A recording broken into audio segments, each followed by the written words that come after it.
नमस्कार, मी Gauri Suryavanshi. S Marathi news मध्ये आपलं स्वागत. वळूयाच्या बातमीपत्राकडे. शहरात मागील काही दिवसांपासून जाफराबाद रोडवर टू व्हीलर गाड्या चोरी व गाड्यांचे स्पेअर चोरीच्या आतापर्यंत 23 घटना झाल्या असून 17 ऑगस्ट रोजी एकाच दिवशी 2 घटना घडल्या असून त्यावर आतापर्यंत कोणतीही ठोस कारवाई प्रशासनाकडून झाली नसून चोरांचे सत्र सुरूच असून नागरिकांमध्ये घबराटीचे वातावरण पसरले आहे. भोकरदन शहरात उपविभागीय पोलीस अधिकारी कार्यालयाच्या हक्केच्या अंतरावर गेल्या 1 वर्षापासून दररोज आयसर भरून दुचाकी आणत त्याचे स्पेअर पार्ट वेगवेगळे करून विकले जात आहे. विक्रेत्यांच्या गोदामात किंवा गॅरेजमध्ये गाड्यांचे सर्व पार्ट, इंजिन, चेसिस वेगळे केले जातात.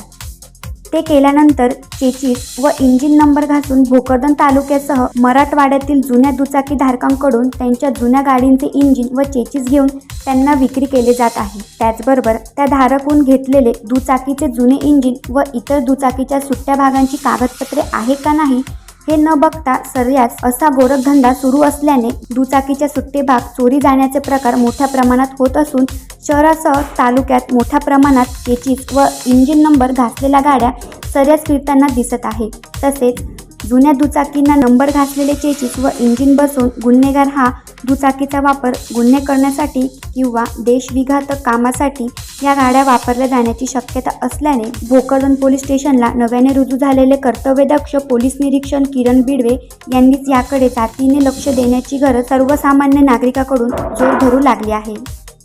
एस मराठी न्यूजसाठी विभागीय संपादक अमोल शिंदे, भोकरदन.